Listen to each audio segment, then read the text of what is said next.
Today we're going to talk about the topic of infertility. Tell me, what is infertility? So the medical definition of infertility is where if you're under 35 and you've been trying for more than a year, they kind of recommend that you go to the doctor or your medical provider. However, when you're 35, they recommend that you go at 6 months to go see your doctor. The definition of infertility is that you're trying to conceive or get pregnant and it doesn't happen. They want to give it that 6-month period that you try. And then when you go to your doctor, what they'll do is they'll do some tests, some blood work to see what's going on. It's actually much more common than people realize. For example, in 2012, about 6.4 million individuals, meaning men and women, were actually considered infertile.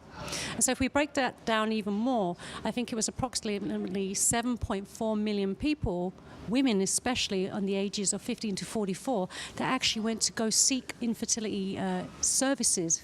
Doesn't mean they were infertile, but they went to the doctor. So what I would say is, first and foremost, always go to your doctor to see, if you need treatment, because sometimes we don't know what's going on.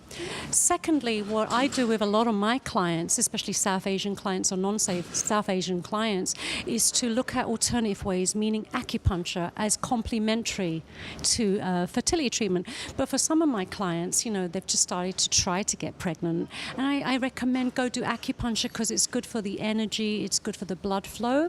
So that's one way. So that's an alternative treatment. Another one is I actually recommend that my clients go and see a nutritionist, because what we put into our body really affects how we think and how we feel. And the last thing is stress. Stress is really, really harsh on the body. That's quite surprising. So you're saying stress could potentially impact somebody's ability to be fertile? Or it affects getting pregnant or conceiving. So, for example, a lot of South Asian American women have a busy life, they're working hard and they're socializing, and there's no time to rest. So there's been a lot of research that has been done where stress can actually impact our reproductive system, whether you're a man or a woman, and the ability to not conceive. So a lot of women and couples that are doing treatment, if you're in a relaxed state, and you might be able to work and be more successful, but there's no guarantee, right?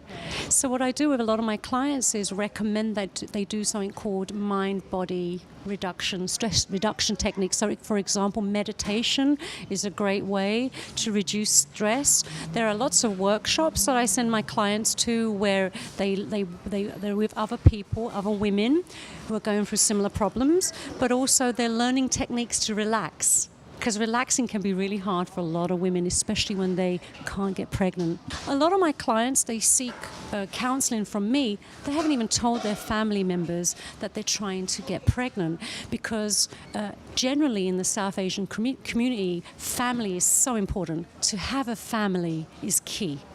And so for a lot of couples, trying to tell their parent or to tell their sibling is so stressful, and there's a lot of shame around it because they can't get pregnant, that they don't tell their family members and their friends. Finding a good counselor can be really important, especially when you've got no one to talk to.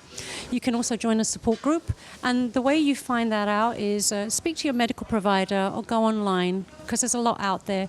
That's what I would recommend. Or couples counseling, because it really affects couples. And if you're trying to get pregnant, it's not going to be very helpful if you're arguing. So couples counseling is recommended.